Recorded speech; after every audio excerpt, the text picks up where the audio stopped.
उम्मीद का आखिरी बीज।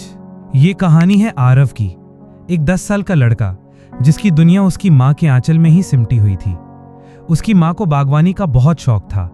उनके घर के पीछे एक छोटा सा लेकिन खूबसूरत बगीचा था जिसे वो उम्मीदों का बगीचा कहती थी। माँ आरव को सिखाती थी कि देखो आरव, हर बीज में एक पूरी जिंदगी छिपी होती है।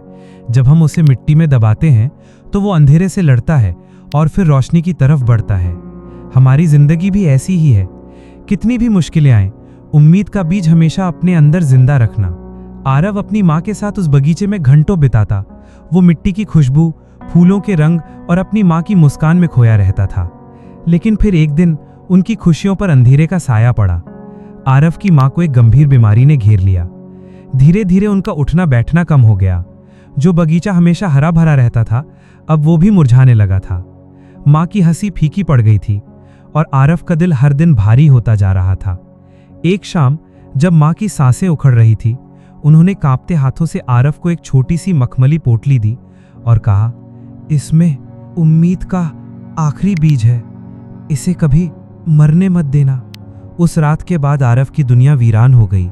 माँ चली गई और उनके साथ ही बगीचे की रौनक और आरव की हंसी भी चली गई। घर में एक अजीब सा सन्नाटा पसर गया था। वो बगीचा अब उसे चुभने लगा था। हर मुरझाया हुआ फूल उसे उसकी माँ की याद दिलाकर रुला देता था। उसने उस बगीचे की तरफ देखना ही छोड़ दिया। महीने बीत गए। आरव गुमसुम और अकेला रहने लगा। एक दिन तेज बारिश हो रही थी। आरव अपनी खिड़की से बाहर उस वीरान बगीचे को देख रहा था। उसकी आंखों से आंसू बह रहे थे। तभी उसकी नजर उस मखमली पोटली पर पड़ी जो माँ ने उसे दी थी। उसने उसे खोला। अंदर एक अनजाना छोटा सा बीज था। उसे अपनी माँ के आखिरी शब्द याद आए, इसे कभी मरने मत देना। एक पल के लिए उसके अंदर कुछ टूटा और फिर कुछ जुड़ा। वो बारिश में भीगता हुआ उस वीरान बगीचे में गया। उसके आंसू बारिश के पानी में मिल रहे थे। उसने अपने नन्हे हाथों से जमीन में एक छोटा सा गड्ढा खोदा और उस बीज को उसमें डाल दिया। ये बस एक बीज नहीं था, ये उसकी हिम्मत थी, उसकी टूटी हुई उम्मीद थी जो वो फिर से बो रहा था। उस दिन के बाद आरव हर रोज उस बीज की देखभाल करने लगा।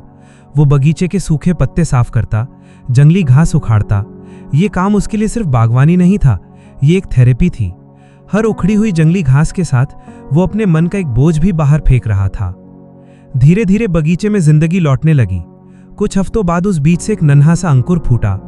उस हरे पत्ते को देखकर आरव की आंखों में महीनों बाद एक चमक आई। वो सिर्फ एक पौधा नहीं था, वो उसकी माँ का वादा था जो अब जी रहा था। समय के साथ वो छोटा सा पौधा एक मजबूत बेल बन गया और जल्द ही उस पर गहरे नीले रंग के खूबसूरत फूल खिलने लगे, जिनकी खुशबू पूरे आंगन में फैल गई। आरव ने उस बगीचे को फिर से अपनी मेहनत और प्यार से सींचकर उम्मीदों का बगीचा बना दिया था, जो अब पहले से भी ज्यादा खूबसूरत था। पड़ोस के लोग जब उस खिले हुए बगीचे और आरव के चेहरे पर आई मुस्कान को देखते तो हैरान रह जाते। आरव ने सीखा कि दुख का अंधेरा कितना भी गहरा क्यों ना हो, अगर हम अपने अंदर उम्मीद का एक छोटा सा बीज भी जिंदा रखें और उसे अपनी हिम्मत से सींचे तो जिंदगी में फिर से खुशियों के फूल खिल सकते हैं। उसकी माँ शारीरिक रूप से उसके साथ नहीं थी, लेकिन उनकी दी हुई सीख और प्यार ने उसे सबसे बड़े दुख से निकालकर एक नई जिंदगी दी। कभी कभी सबसे गहरी पीड़ा ही हमें सबसे मजबूत बनाती है।